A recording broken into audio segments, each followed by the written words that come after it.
gestão da Petrobras após participação na greve da categoria em fevereiro. A entidade reforça que a luta é sempre válida e é através dela que obtemos as conquistas. Juntos somos mais fortes.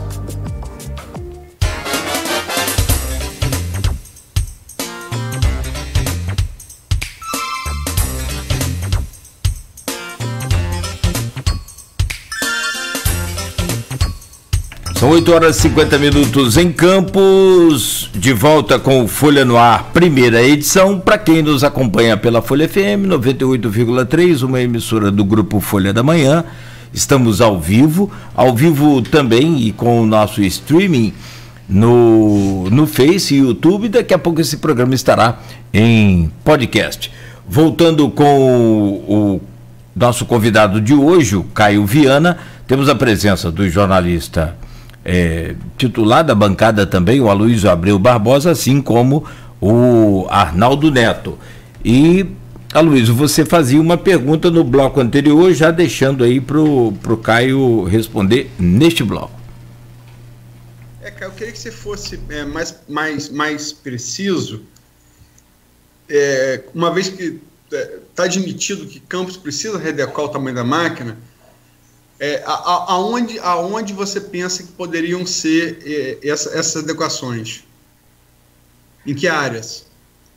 Então, Luiz, a gente está estudando isso cada dia mais, né, ganhando cada vez mais profundidade nesse estudo. Obviamente que uma das principais coisas que a gente precisa fazer num cenário de próximo governo, em que após se confirmadas as candidaturas e se a gente obtiver êxito numa eleição, né, obviamente que a gente precisa primeiro avaliar todos os contratos de prestadores de serviços que tem firmados com a prefeitura, para entender até mesmo aonde tem pontos ali que podem ser cortados, aonde tem pontos que os preços podem ser diferentes, né?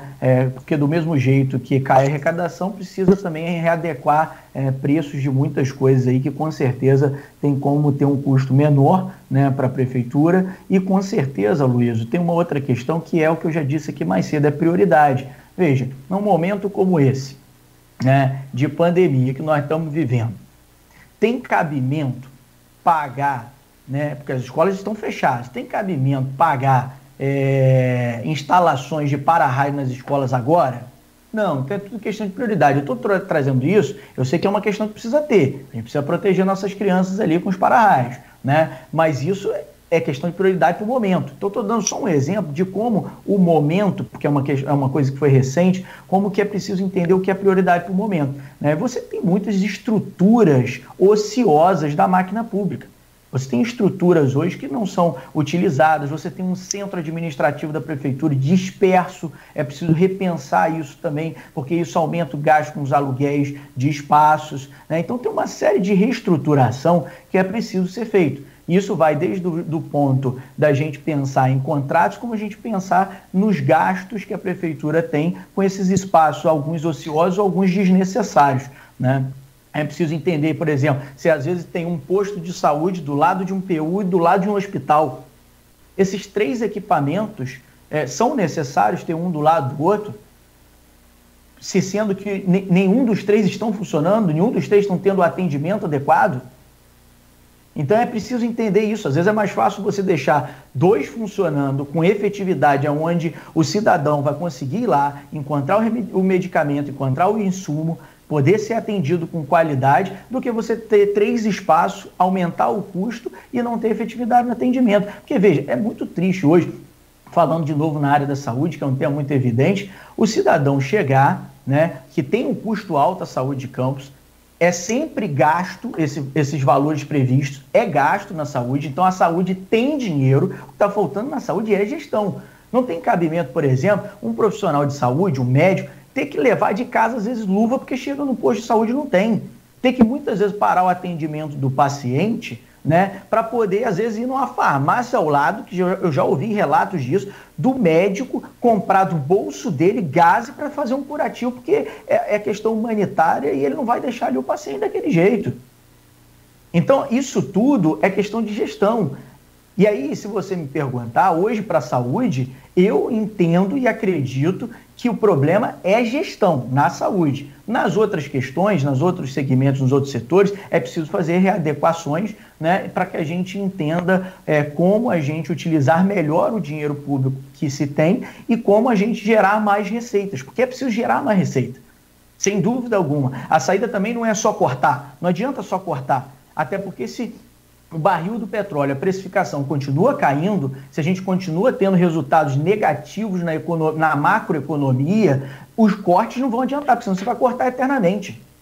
É preciso criar novas alternativas econômicas para o município. É preciso fazer parcerias com governos, é preciso fazer parcerias com deputados, né? A figura do deputado federal, ela vai ser muito importante na próxima administração para se ter parcerias, né? Tanto de emendas impositivas parlamentares, quanto de participações desse deputado junto com ministros para poder trazer recursos para a cidade, para apresentar projetos que são importantes para o município. Então, esse diálogo, essa questão hoje é mais importante do que qualquer outra questão. É você abrir o diálogo com várias frentes para você trazer mais recursos para a cidade. Eu estou aqui olhando os comentários, e tem vários comentários no streaming do programa, e está aqui tem muito eleitor seu, né, pré-eleitor, né, porque estamos ainda no período pré-campanha, e tem também do governo, né, defensores seus do governo aqui, estão até se gladiando aqui, eu estou observando assim, de longe, mas eu não estou vendo aqui, por exemplo, nenhum entusiasta do Vladimir. E, quer dizer, é inegável que todas as pesquisas apontam, estamos ainda em período pré-eleitoral, mas apontam você, Vladimir, e Rafael, por ser prefeito, ele também a máquina tem muita força, né? O pior que seja a crítica daqui e dali, a máquina tem muita força. Porque nessa entrevista, por exemplo, ela é palco para discussão entre eleitores seus e eleitores de Rafael, e Vladimir fica meio que de lado. Por que você acha que isso acontece? Olha, Luiz, eu vou fazer aqui uma avaliação que você pode talvez até discordar, mas a máquina tem força quando a máquina tem resultado. Eu discordo que a máquina hoje, na mão do atual prefeito, tem a força eleitoral. O Rafael é tido como o pior prefeito da história da cidade, isso é inegável. Rafael tem mais de 90% de rejeição. Rafael não pode ir à rua. Rafael errou em quase todos os pontos. A pergunta não deve ser nem assim, você acha que Rafael fez isso, fez aquilo? Tem que ser o que Rafael fez. O que ele entregou? Qual é a marca do governo Rafael? A marca é desmonte social, lorota, porque passou 4 anos contando história, mimimi, né? Na época da eleição ele tinha solução para tudo, né? Na época da eleição, ele ia manter os programas sociais, né? O que houve foi um estelionato eleitoral, né? Rafael, naquele momento, se aproveitou de uma polarização, de um desgaste muito grande do governo passado, fez uma campanha muito mais negativa do que propositiva. Eu cobrei isso durante a eleição de 2016, e isso que eu acho que o eleitor precisa estar atento nas próximas eleições, o cidadão campista precisa estar atento, que precisa eleger quem tem um projeto de cidade. Não adianta eleger quem fica jogando para a galera. E eu não acho hoje, quando você fala máquina forte, é quando você avalia o quê? A máquina tem 15 mil servidores ativos, você tem aí em torno de 5 mil inativos, você tem os cargos comissionados. Quando você conta com tudo isso, e você conta com os serviços funcionando. Hoje a máquina não tem os serviços funcionando.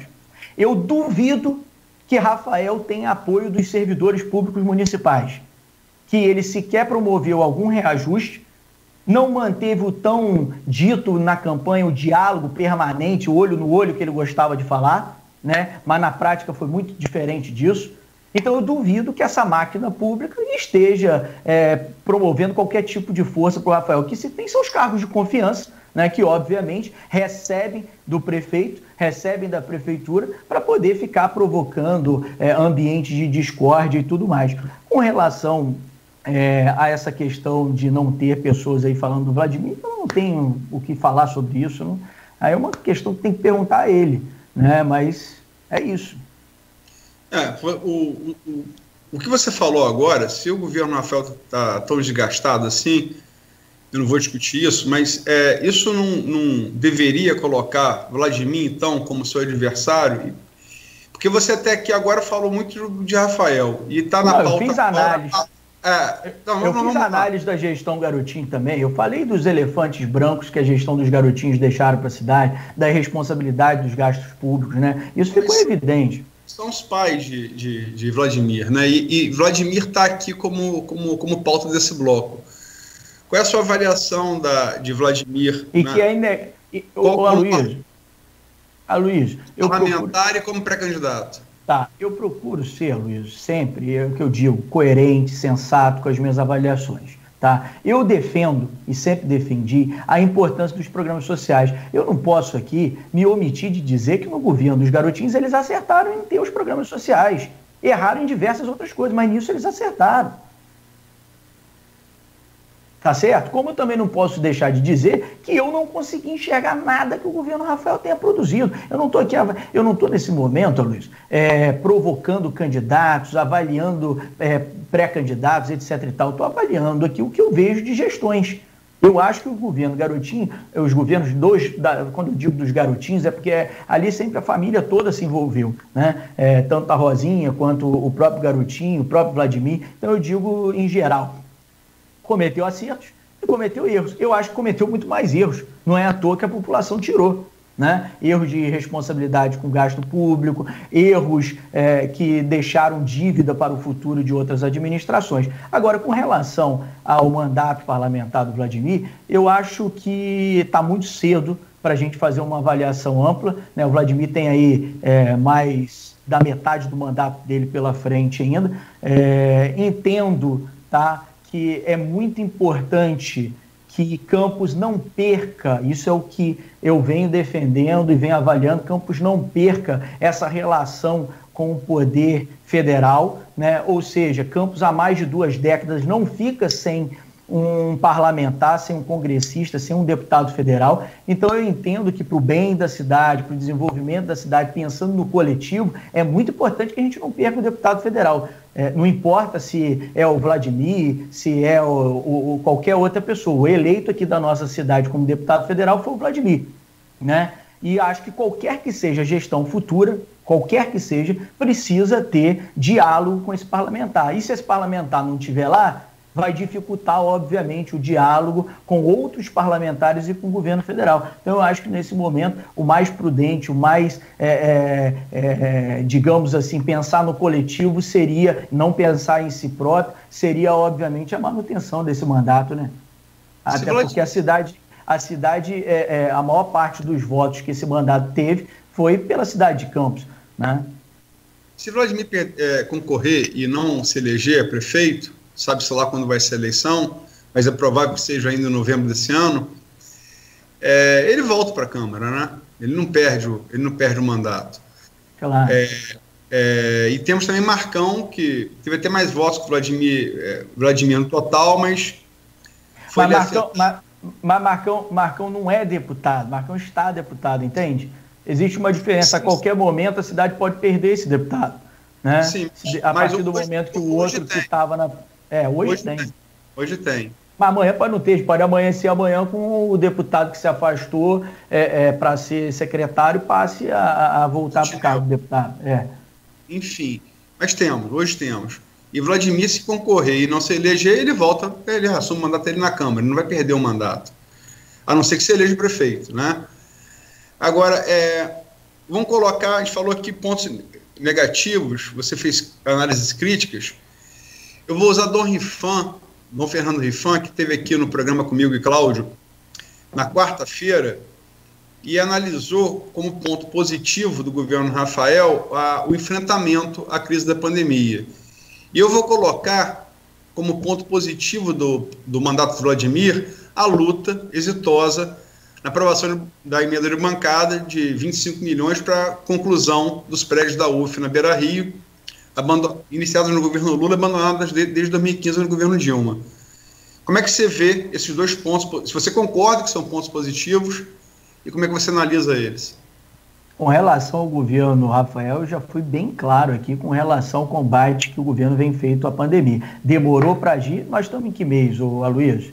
Nós estamos em junho. Quando que começou a pandemia? Março. Quando que a gente está vendo a prefeitura começar a se mexer com a ajuda de terceiros ainda? Agora. Desculpa, não tem combate efetivo com relação à pandemia. O governo foi omisso, passou a se movimentar quando muitas pessoas começaram a criticar. Então, não concordo. Eu discordo dessa afirmação, tá? Eu discordo dessa afirmação. Discordo não integralmente, mas parcialmente da questão também das emendas para a UF. Por quê? A pessoa que iniciou esse processo foi o deputado federal Chico D'Angelo, do PDT, tá? Eu fiz um pedido a ele que, inclusive, colocasse mais recurso do que ele inicialmente pensava em colocar para que atendesse a nossa sociedade, né? Fiz um pedido também ao Paulo Ramos. Então, ou seja, o PDT... Também assinou emenda bancada. O PDT, né, o partido do qual eu sou presidente municipal e vice-presidente regional, o PDT, após conversas que fizemos, colocou muito mais dinheiro na UF do que qualquer outra pessoa. Tá certo? E agora, inclusive, posso até anunciar aqui para você, semana passada eu estava em conversa com o Chico D'Angelo e fiz para ele um pedido que ele, nas próximas emendas dele, que deve estar sendo aberta aí para o final do ano, que ele coloque um investimento significativo para a saúde do nosso município, que vai precisar, principalmente nesse período de pós-pandemia, para se restabelecer os atendimentos na área de saúde. Só para ser justo... O Chico já confirmou que vai fazer. Só para ser justo, porque essa pauta de bancada da UF, eu acompanhei isso enquanto jornalista, né? E o próprio Chico admite que o papel de Vladimir... na liderança, até porque o Chico estava com um acidente. Mas eu não estou descredibilizando o papel dele como líder na bancada. Porque o Chico admite que a retomada, né, e a liderança do processo foi de Vladimir. O Chico falou isso comigo, entendeu? Ele é o deputado da cidade, né, Luiz? Mais do que natural e normal que esse papel de liderança ficasse na mão de quem quer que fosse o deputado que representa a cidade. Eu estou apenas lhe dizendo que não foi só, porque eu não estou desmerecendo, eu estou apenas colocando que isso foi um trabalho em conjunto de diversos deputados e que os deputados do PDT, somados juntos, foram que mais investiram no projeto da UF.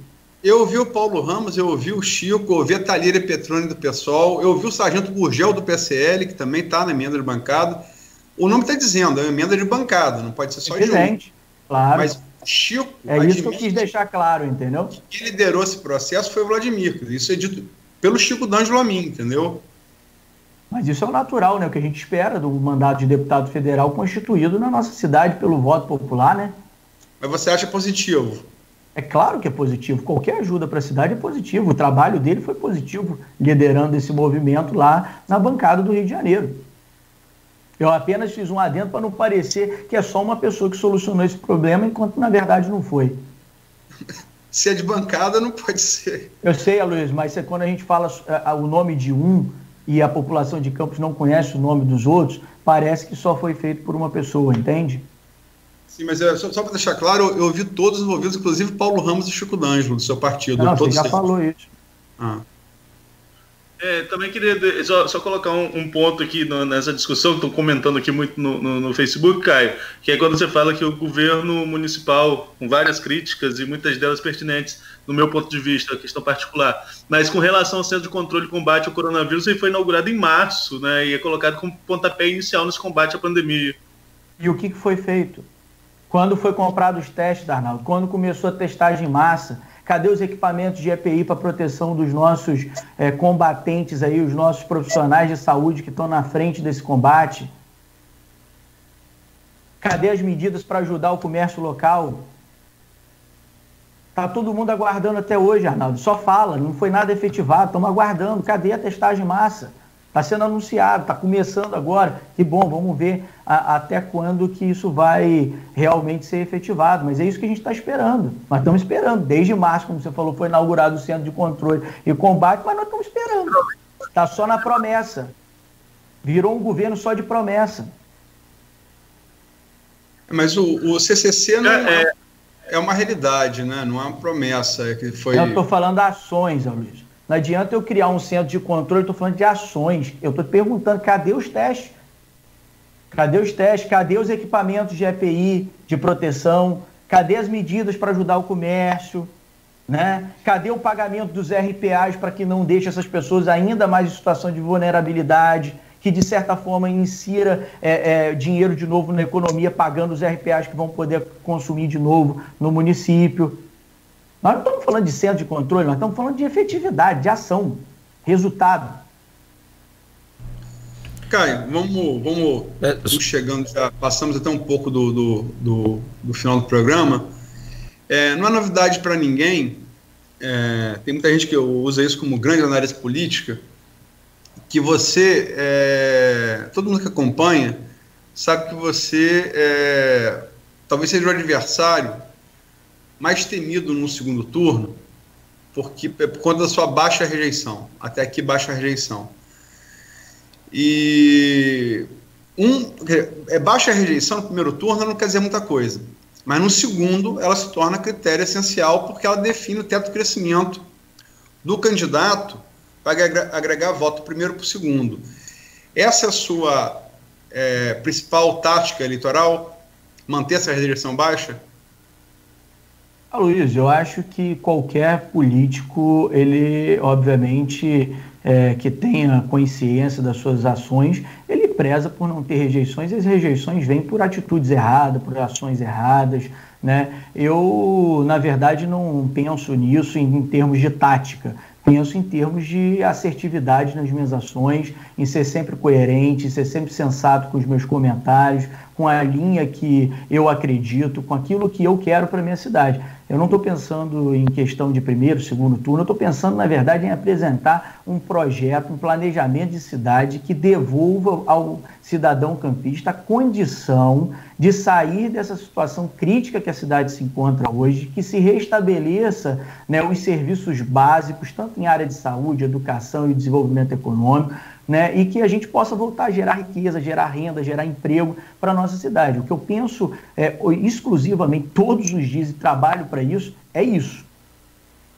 Eu não estou pensando em pode até ser considerado por muitos, Luiz, um erro, né? Eu não penso em tática eleitoral, eu penso no que eu quero para o futuro da minha cidade e vou apresentar isso se for depois das convenções, aprovado como candidato do partido. Eu vou apresentar isso para a sociedade, para que a sociedade aprecie e veja quem tem o melhor projeto para resolver os problemas da cidade. Eu não sei em relação a Arnaldo e Cláudio, mas eu tenho duas perguntas que eu queria colocar ainda de terminar o programa, e gostaria, já passou do horário, que você buscasse ser conciso, por favor, nas respostas. A primeira... É igual a sua, vou esperar as suas. A primeira é em relação ao processo de aproximação e depois ruptura com o deputado estadual Rodrigo Bacelar. Era essa também, Arnaldo? Isso. Então vamos lá, a primeira é essa. Não, eu só queria falar que em janeiro, quando eu estive com você, Caio, lá no almoço de Rodrigo, ainda parecia uma relação muito próxima, né? O que mudou tão rápido nessa política que deixou de ser? E Rodrigo era apontado ali como seu principal articulador de bastidor nessas alianças políticas. O que mudou e como que estão essas alianças? Arnaldo, primeiro vamos deixar uma coisa clara aqui. Eu sempre gostei de liderar o processo do qual faço parte, né? Isso é uma coisa minha, então eu sempre liderei todas as conversas, né, com os políticos da cidade, com os partidos, para que a gente pudesse entender quem que... até porque para a gente entender quem a gente quer do lado ou não, a gente precisa conversar, é natural, né? Então, só para deixar isso claro, com relação à aproximação ou não, nós estamos num momento de fase de conversa, né? O Rodrigo é uma pessoa que eu sempre me relacionei muito bem, ele sempre me tratou de forma muito respeitosa e eu também sempre tratei de forma muito respeitosa. Tenho um relacionamento excelente com o pai dele, o Marco Bacelar, que foi eleito vereador na eleição passada no PDT, né? Então, assim...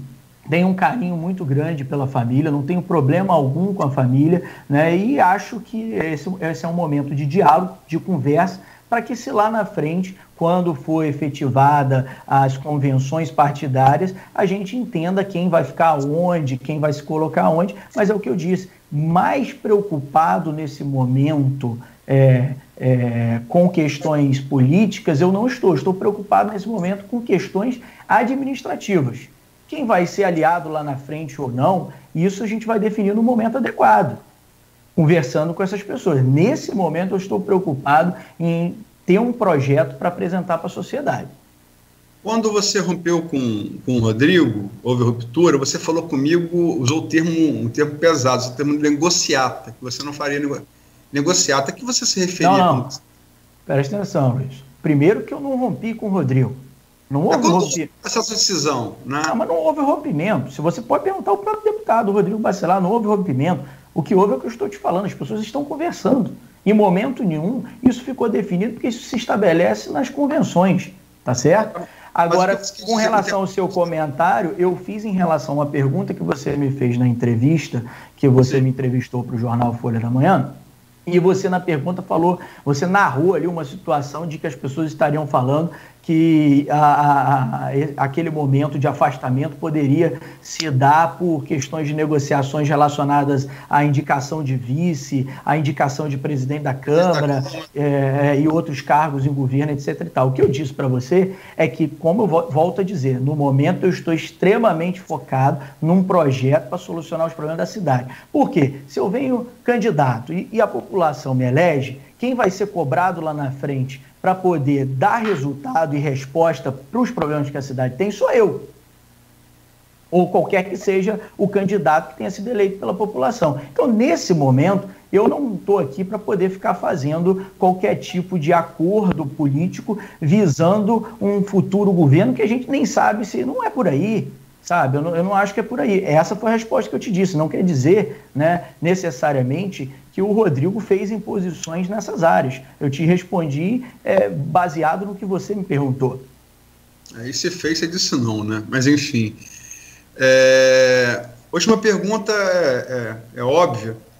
Você citou muito aqui o governo do seu pai.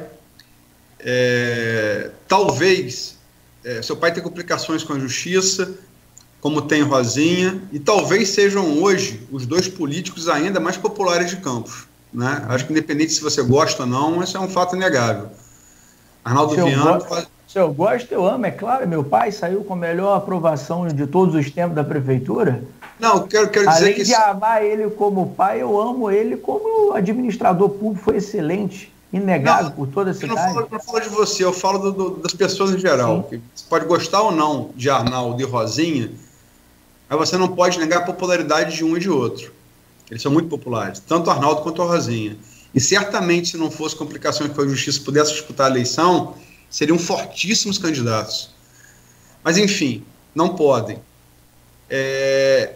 Eu acompanhei muito a eleição de 2016. Aquela série histórica de pesquisa da Pro4, em abril, você liderou ela. E é muito claro que quando há ruptura com o Arnaldo, você começa a desidratar e Rafael começa a crescer. Isso é um fato, isso houve. E vocês agora estão muito unidos. O que levou a ruptura naquele momento? O que fazer para que isso não aconteça agora em 2020? Olha, Luiz, são circunstâncias de momento. Eu sempre lhe disse, inclusive durante aquele pleito eleitoral, em oportunidades que vocês me deram de me entrevistar na Folha, eu sempre disse que eu amo muito meu pai, sempre acreditei, muito na boa vontade dele com o povo. Isso formou o meu caráter, formou o que eu enxergo como uma coisa pública, tá? E sempre acreditei que, independente de resultado eleitoral ou não, a nossa relação de pai e filho é inatingível, inabalável, tá? E sempre acreditei que, se eleito fosse, ele obviamente estaria participando da minha gestão, assim como me apoiou na eleição passada de deputado federal, assim como está completamente imbuído nesse pleito, não só, né, imbuído em angariar apoios, mas imbuído no que eu venho te dizendo, que é o que a gente vem conversado muito, principalmente com ele, né, que é uma pessoa que não só tem uma vasta experiência em todas as áreas, mas sobretudo na saúde, foi o melhor prefeito para a saúde de Campos, né? Então a gente vem conversando muito sobre medidas que a gente precisa tomar na cidade, que a cidade precisa evoluir para que se tenha um restabelecimento de novo de uma saúde de qualidade e de outras áreas que a gente vem conversando. Agora eu queria esclarecer uma coisa, Luiz, para vocês e para os ouvintes que estão nos assistindo, porque quando você coloca os dois na mesma balança de popularidade e acaba falando que os dois estão inelegíveis. Porém, existe uma diferença. O Arnaldo, ele nunca respondeu, nunca foi condenado, tá? Ele nunca foi condenado por desvio de dinheiro público. Arnaldo nunca foi preso, Arnaldo nunca foi preso, nunca foi condenado por desvio de dinheiro público. Arnaldo não está inelegível por mau uso de dinheiro público. Arnaldo se tornou inelegível por um erro partidário numa campanha eleitoral do qual ele se colocou como candidato a deputado estadual e retirou a candidatura e o partido não prestou conta, ponto. Sim, mas processos como administrador, todo administrador público vai sofrer. Precisam ser respondidos e esclarecidos perante a justiça. Mas Arnaldo, diferente de outras pessoas, não tem condenação por desvio de dinheiro público. Sim, mas é inegável, o que eu quero dizer é que é inegável que a densidade popular de Arnaldo de Rosinha, isso é inegável. Não, eu só quis esclarecer um ponto. Entendi a diferença. Sim. Arnaldo Neto e Cláudio Nogueira querem fazer mais uma pergunta? Se me permite aqui... Sim, Arnaldo, pode ir. Não, eu queria só... a gente fez uma eleição em 2020 aqui em Campos, sobretudo, dessa questão que o Roberto Henrique definiu como filismo na entrevista dele aqui na Folha FM, a você, Aloysio, e a você, Cláudio. Uhum. É isso, o Vladimir, filho da Rosinha e do Garotinho, o Caio, filho do Arnaldo e da Ilson. Eu queria saber, caso eleito, qual seria a participação dos seus pais num eventual governo Caio Viana?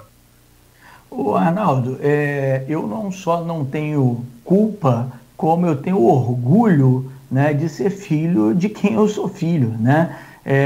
Ou seja, o que eu posso te dizer é o seguinte: primeiro, a Ilson, minha mãe, não participa da vida pública já há muito tempo, né? Ela optou por seguir o caminho da vida privada, de dar atenção às coisas e o patrimônio e as empresas dos meus avós, né? Que foram pessoas extremamente conhecidas e bem conceituadas na cidade, que vieram de uma família muito pobre ali da Tocaia e cresceram na vida de forma muito honrosa, tá? E o Arnaldo é essa pessoa que todo mundo conhece, um gestor público competente, que deixou grandes marcas para a nossa cidade, né, positivas, que entregou muito resultado, é um médico excepcional, conhece muito da área de saúde, não só da gestão pública, mas como a gestão hospitalar. Arnaldo, antes de ser prefeito, foi diretor de hospitais, ou seja, meu pai tem pós-graduação, né, em neurocirurgia na Alemanha, então um cara extremamente conhecedor, né, das situações que o nosso município enfrenta, e o que ele quiser participar no governo e opinar vai ser extremamente importante e bem visto, né? Eu vou ter muito orgulho de poder, assim como fazemos hoje, continuarmos fazendo para o resto da nossa vida, trabalhando junto, como fizemos no passado, né, onde pude, na gestão dele, participar, opinar, com ajudas e ideias, colocou projetos importantes em vigor, como foi o Navegar é Preciso, que surgiu, né, de uma ideia nossa dentro de casa, com a minha elaboração junto com ele, depois eles foram aprimorando isso, como o projeto Escolinha de Skate para Todos, né, como o período que assessorei parlamentarmente em Brasília, ou seja, na verdade, Arnaldo, qualquer que seja a posição que o Arnaldo queira participar de qualquer governo, ele seria bem-vindo. Imagina do filho dele. O Arnaldo é um grande conselheiro para qualquer que seja o prefeito.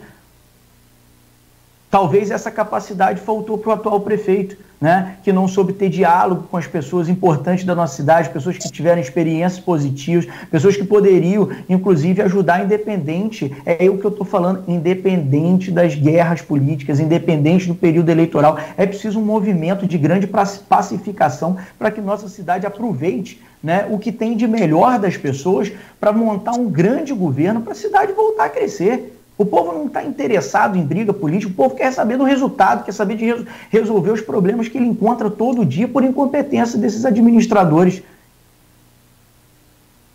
Cláudio? Sim, com o Caio é aquela conversa que a gente fala, dá para fazer uma série de Netflix também, né? Tem que ser entrevista em série. Mas só para fechar, Caio, já são 9h25 e... Desculpa, eu tô falando demais, né? Não, Cláudio? Te peço aí a gentileza. A Luizinha agora vai levar uns 3, 4 meses para me chamar de novo. Isso, vou chamar logo, porque levou 3, 4 meses para você ser. É mais agora. Não, aqui, agora eu quero até aproveitar aqui, Luiz, para te dizer que eu estou muito feliz de estar aqui conversando com vocês. Você sabe a forma respeitosa e o carinho que eu sempre tive com o Grupo Folha e com sua família em especial, né? Eu me lembro desde muito cedo acompanhando meu pai nas entrevistas aí na Folha. Tive a oportunidade, inclusive, de conhecer e de estar presente em certos momentos com seu saudoso pai. Então, assim, para mim está sendo muito satisfatório estar aqui junto com vocês e uma emoção muito grande, pode ter certeza disso. A minha pergunta é só uma impressão que fica, e aí não é só minha impressão, ou talvez até dos ouvintes. Claro que o prefeito atual é o Rafael Diniz, então quem tem mais possibilidade de errar e acertar, quem tem a vidraça maior agora é o prefeito, evidente, e talvez por isso.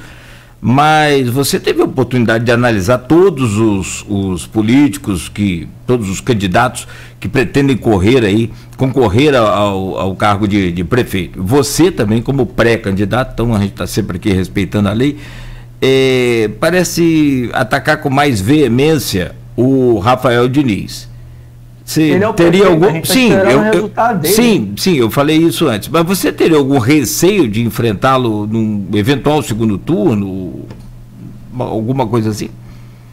Cláudio, eu não tenho receio de político nenhum, eu não tenho receio de adversário político nenhum, porque eu não estou aqui para debater pessoas, eu estou aqui para debater projetos, ideias, que é o que eu sempre fiz. Fiz isso de forma muito clara na minha eleição de 2016, venho fazendo desde então, né? Então, ou seja, para mim isso pouco importa quem vai ser o adversário, importa a gente ter a consciência de que estamos dando o nosso melhor e apresentando o nosso melhor para que a sociedade de Campos volte a prosperar. Perfeito. Aloysio, 9h27. Arnaldo. Cristiano vai dar aquela puxada de orelha. Quer ir mais um pouquinho, Aloysio? Rapaz, a gente passou aqui, Cristiano deu uma chamada em Cláudio Nogueira e em mim que eu tô... A gente tá... O eco tá até agora no meu ouvido. Vou mandar um abraço aí pro Cristiano. E ontem foi seu aniversário, né, Luiz? Dá os parabéns aqui a você. Anteontem, desculpa. Dá os parabéns aqui a você. Ontem foi aniversário... Pois é, que ontem foi aniversário da Luana, né? Da minha noiva. Ontem foi aniversário da Luana. Cara. Um beijo pra ela também. Tá bom, valeu, Luiz. Obrigado. Cara, agradecer você finalmente a gente fazer a entrevista. Eu acho que a duração dela prova o quanto rendeu, né? E renderia ainda mais tempo. Mas, enfim, temos o horário. E teremos outras oportunidades. Sim, com certeza. Agradecer ao Arnaldo, ao Cláudio, a você, sobretudo você, ouvinte, telespectador da Folha FM, e bom final de semana para nós todos. Obrigado, Aloysio. E a Arnaldo esteve aqui, eu já falei com ele ontem, eu vou chamar ele de volta para fazer um novo programa, mas eu combino com ele. Chama assim que ele vai sempre com muito prazer e tem muito a informar a nossa sociedade. Obrigado, Aloysio, aí pela oportunidade, obrigado, Cláudio, que desde ontem aí está testando a plataforma com a gente para trazer para vocês esse programa de qualidade. Obrigado, Arnaldo Neto, também. E obrigado a você, ouvinte, que nos escutou aí de forma paciente durante esse tempo todo, né? E tenho certeza que a gente pôde contribuir com boas informações. Vou estar sempre presente quando vocês me convocarem aqui. Um grande abraço a todos. Um abraço, Caio. Muito obrigado. É só o teste. Beijo no coração. Só o teste. Seu pai autorizou você usar essa frase aí? A gente usa o tempo inteiro.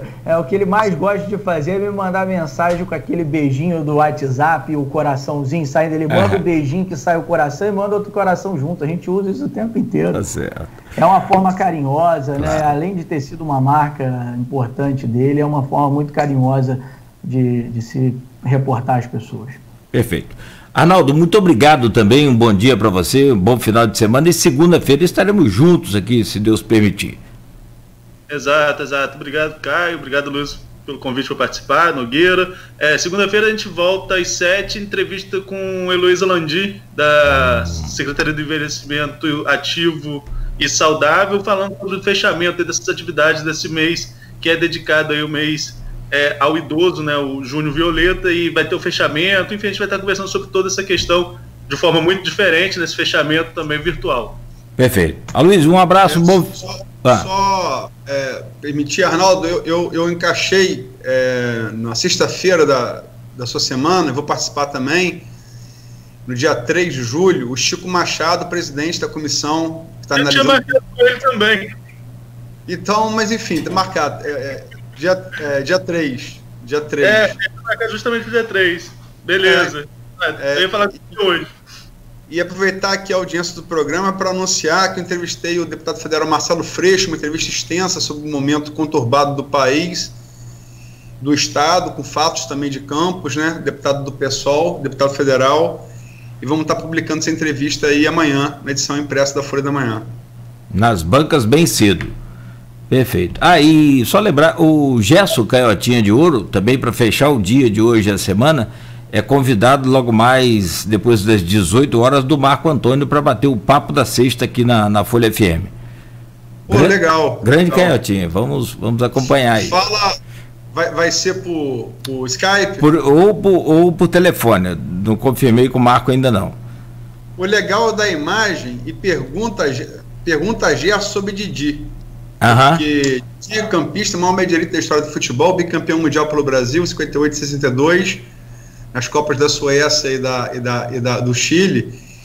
Porque quando se fala em Didi, Gerson vai falar Didi, então tem que levantar. Quando fala o nome de Didi, ele levanta em sinal de respeito. É muito legal isso. Um grande craque. E que bom que ele é reconhecido por um grande craque também, que é o Gerson. Não tem a dúvida. E uma personalidade fantástica, o Gerson. E tricolor, né? Melhor ainda. Olha aqui. Mas jogou no Flamengo e no Botafogo também. Sim. Mas o coração dele é tricolor. Bom, mas de qualquer maneira, fica aí a semana muito bem fechada. Caio, mais uma vez, bom fim de semana. Um abraço lá à Luana, que fez aniversário ontem. Obrigado a Luiz e Arnaldo e a todos. Obrigado, claro. Tá, e a todos. Já que a gente já estourou mesmo, posso só falar uma passagem assim pequenininha de Gerson? Pode, claro. Gerson começou no Flamengo como meia esquerda, né? Então, o meio e Jordão era o lateral esquerdo. E Garrincha estava no auge, o Gerson novo ainda. Aí o técnico do Flamengo, acho que era os tristes, falou, não, tem uma tática para a Garrincha, que Garrincha tem que ter sobra. O primeiro vai ser driblado, o segundo encosta. Então o primeiro combate daria a Gerson e Jordão ficaram na sobra. Ele contou isso no programa. Falei, e aí, Gerson, deu certo? Deu. Primeira bola, Garrincha dá um come, eu e Jordão nos bolando o coisa, fomos caindo na placa do lado de fora do campo. E tem essa foto de Garrincha parado e Gerson Jordão no cambalhota. Muito legal essa muito bom. Passagem. Bons tempos do futebol. Gente, Luiz, aproveitando então que a gente já estendeu tudo também, vou pedir aí, aproveitar e deixar aqui a informação que a gente sempre pede para as pessoas: ao sair de casa, utilizem a máscara, se protejam e fiquem com Deus para que a gente possa superar essa pandemia aí juntos o quanto antes. Tá certo. E quem quiser acompanhar nosso trabalho também segue a gente lá nas nossas plataformas sociais, digitais, Caio Viana Oficial no Facebook e Caio Santos Viana no Instagram. Aproveitar essa grande audiência aqui, né, Luiz, para fazer um marketing também, né? Tá certo. Algo do negócio, já dizer Pereira Júnior. Obrigado aí, Aloysio. Obrigado, valeu. Cláudio. Um abração aí para todos vocês. Valeu, Arnaldo. Valeu, gente. Obrigado. 9h34. Encerramos por aqui o Folha no Ar de hoje com o oferecimento dos laboratórios Plínio Bacelar e Clínica Proteus de volta na segunda-feira próxima.